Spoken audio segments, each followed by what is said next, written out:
राम राम भाइयों। ठीक है, पहले वाला मैटर जो करवा दिया मैंने। अब क्या है नेक्स्ट हमारी क्या है, मैंने आपको बताया कीबोर्ड्स के अंदर जो ऊपर की बार बताई आपको क्या है, फंक्शन बार। फंक्शन बार बताइए, फंक्शन की यानी कितनी होती है, 12 होती है। कितनी होती है, 12 कीज होती है। उसका खुद का वर्क होता है, अलग अलग वर्क होता है। अन्य कीज भी उसके अंदर कुछ वर्क है वो अन्य कीज के भी साथ मिलकर करती है ना, तो वो मैंने अभी लिख दिया है। स्क्रीन शॉट लेना चाहते हो तो स्क्रीन शॉट ले सकते हो उसका।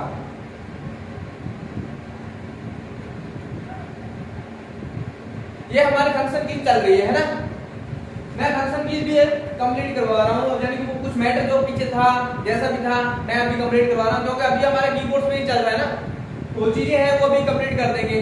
यानी कि उसके बाद यानी पीछे देखने की जरूरत नहीं है हमको, हम आगे जाएंगे। ठीक है, नोट बैक सीन मी आप रिमूव करेंगे। ठीक है, आगे पीछे का नहीं देखना है, हम आगे चलेंगे। ठीक है, अब हम चलते हैं कहां, फंक्शन कीज पढ़ते हैं। क्या पढ़ना है आज हमने, फंक्शन कीज पढ़ना है।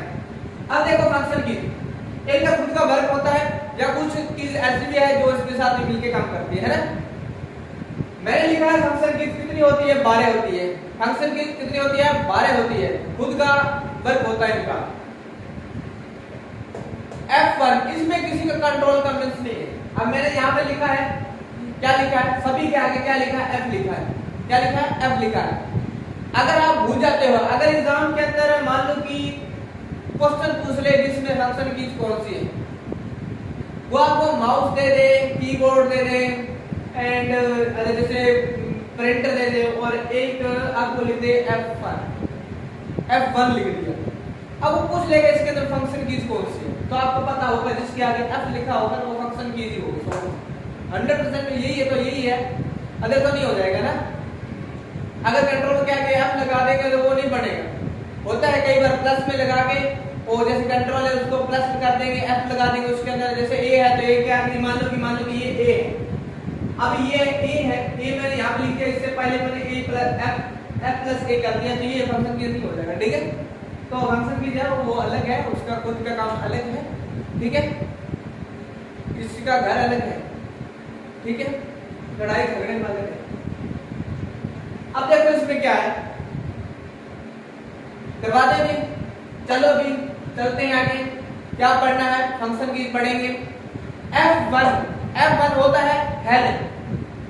F1 क्या होता है, हेल्प। इसमें क्या है, हेल्प वाला ऑप्शन आएगा, जैसे इंटरनेट का कुछ इसमें ओपन आएगा, कहीं पे भी आपको सुविधा चाहिए उसके लिए।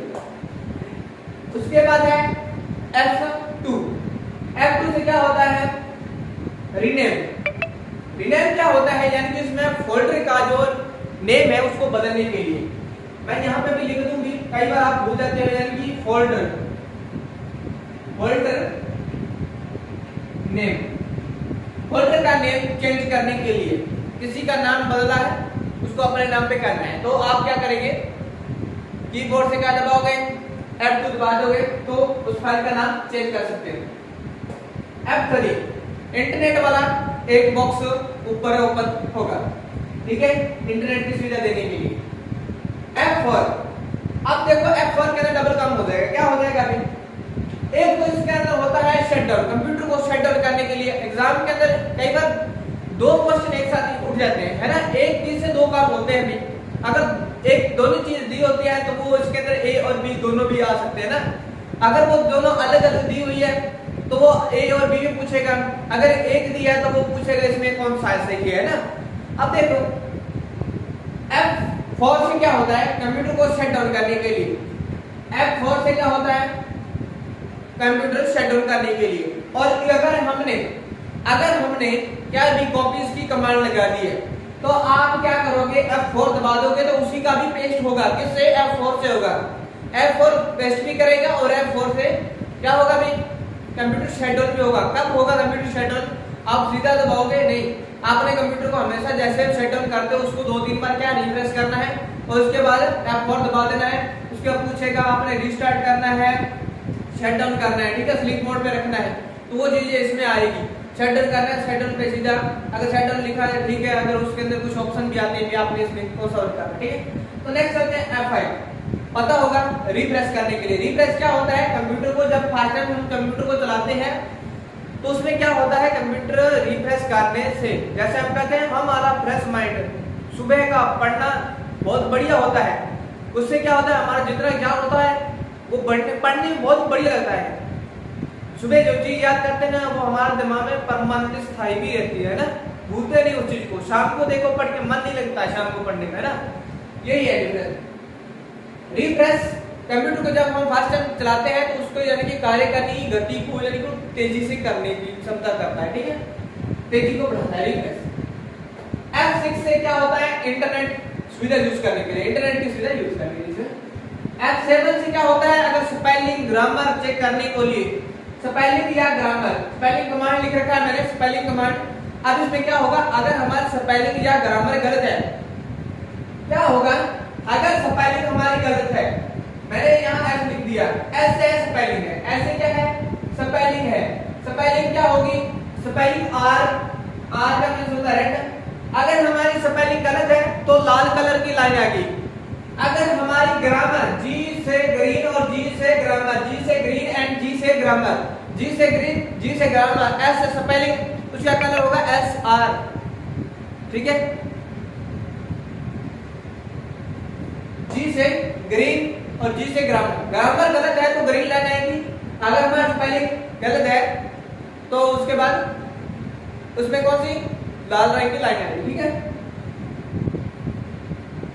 F8 इसका मीन्स होता है विंडो को इंस्टॉल करने के लिए, क्या होता है, विंडो को इंस्टॉल करने के लिए F8 का यूज किया जाता है। और F8 से मीन्स एक आपको बताता हूं मैं, विंडो 8 सुना ही होगा नाम, ऐसी कौन सी विंडोज है जिसके अंदर स्टार्ट बटन नहीं होता है, तो विंडो 8 है, ठीक है। ये नहीं है मैं विंडोज के ऑपरेटिंग सिस्टम जो मैंने पहले करवा दिया है तो उसी के अंदर बात कर रहा हूं, तो विंडो 8 के अंदर स्टार्ट बटन नहीं होता है। लेकिन यहाँ पे क्या होता है, विंडो को इंस्टॉल करने के लिए, विंडो को इंस्टॉल करने के लिए होता है F9 विंडो, इसके अंदर क्या है, current time, date update, time update करने के लिए, करंट टाइम अपडेट करने के लिए, ठीक है। और उसके बाद है F10 से क्या होता है, इससे होता है एक्शन मेन्यू बार। ये क्या होगा, एक्शन मेन्यू बार, इसमें भी क्या होगा, एक इंटरनेट की सुविधा को प्राप्त करता है, उसके अंदर वो चला के देख रहा म्यूजिक के अंदर। अब मैंने यहाँ पे कोई एलईडी लगा दी रखी है ना, तो मैं वो चीज मैं आपको दिखा सकूंगा ना, तो ये चीज आपने यूज करोगे तो उसके अंदर आपको सामने दिखाई देगी, है ना, सभी का यूज करके देखना। मेरा पढ़ाना और आपका पढ़ना वो तो है बढ़िया। अगर मैंने यहाँ पे एलईडी लगाई होती और मैं आपको यहाँ पे स्क्रीन पे बताता इससे ये वर्किंग होता है, मैं करवा रहा हूँ, बोल रहा हूँ, उतना ही काफी है। अगर आपके पास कंप्यूटर है तो उसके अंदर यूज करना है भाइयों, तभी आपको पता चलेगा। मोबाइल आप डेली का चलाते हो तो अभी आपको पता चलता है तो इसमें कौन कौन सा वर्किंग है, कौन कौन सा नहीं, ठीक है। F11 से क्या होता है, पूरा स्क्रीन कर देना। कैसे, आप MS वर्ड के अंदर वर्क कर रहे हो या किसी फाइल के अंदर वर्क कर रहे हो, आपने F11 दबा दिया तो पूरा का जहां भी ऊपर कोई दृश्य होगा, इधर का टाइम टू सब गायब हो जाएगा और जो लिखा होगा मैटर उसका साइज होगा फुल हो जाएगा। उसके बाद हम बात करते हैं F12 की, फाइल को सेव करने के लिए। F12 से होता है फाइल सेव। इसमें क्या होता है, फाइल सेव एज होती है। क्या होता है, फाइल सेव एज होती है। कैसे होती है, अगर आपने फाइल बना रखी है, पहले आप मैंने बताया कंट्रोल एस से क्या होता है, फाइल सेव करना। कंट्रोल एस से क्या होता है, फाइल सेव करना है। और F12 से क्या होता है, फाइल सेव एज होता है। इसमें होता है सेव एज, फाइल को दूसरे नाम पर सेव करना, उसका मीन्स होता है सेव एज, दूसरे नाम पर फाइल को सेव करना। सेव का मीन्स करंट टाइम जो फाइल बना रहे हैं उसको सेव करने के लिए, एंड सेव एज का मीन्स होता है दूसरे नाम पे फाइल को सेव करने के लिए। इज राइट, ठीक है। आया समझ में, हमारी पहले से कोई फाइल है उसको अपने नाम पे फाइल बनाना है तो सेव एज कर दो, उसके नीचे अपना नाम सेव एज हो गया। और वहां पे मत भूलना, अभी वो आप कह रहे थे कि हाइपरलिंक वाला है, हाइपरलिंक में होता है फाइल को जोड़ना होता है, एक फाइल को दो फाइलें एक हो जाएगी। और इसमें फाइल सेव में क्या होता है, फाइल तो वही रहेगी पर उसका नाम नीचे चेंज हो जाएगा, अपने नाम पे फाइल हो जाएगी। पहले वाला फ्रेंड का नाम कट हो जाएगा, अपना नाम लिख सकते हैं उसके नीचे। लेकिन हाइपरलिंक में ऐसा नहीं होता है। हाइपरलिंक के अंदर फाइल का नाम आप चेंज कर सकते हैं, लेकिन फाइल वो सेम ही रहती है। लेकिन उसमें क्या होता है, दो फाइलों को एक साथ इकट्ठा जोड़ सकती हैं, वो इसलिए होती है। ठीक है भाई, तो ठीक है, रिपीट कर लेना, पढ़ लेना, बढ़िया। और एनी टाइम में आपको मैं शायद नोट्स भी प्रोवाइड करवाऊंगा, इतना जल्दी नहीं करवाऊंगा। आप सोचोगे भी आप लिखना छोड़ देगा, नहीं, एक बार आपने लिखना है, बाद में फ्री टाइम में, अगर मैं फ्री टाइम होगा तभी आपको नोट्स प्रोवाइड करूंगा, मैं झूठ नहीं बोलूंगा। ठीक है भाई, तो अगर मैं आपको बोल दूं मैं कल आपको नोट्स ला कर दूंगा, नहीं, ऐसा नहीं होगा। ठीक है, जैसे मेरे पास जो मैटर होगा मैं वैसे वैसे आपको क्या है पीडीएफ फाइल दे दूंगा। ठीक है, हम तो एक बार आपने क्या करना है, ये पढ़ना है। ठीक है, बढ़िया पढ़ना। कल हम नेक्स्ट चलेंगे और नेक्स्ट मैटर के साथ। ठीक है, आज के लिए इतना ही। गुड बाय, धन्यवाद एंड राम राम साहब।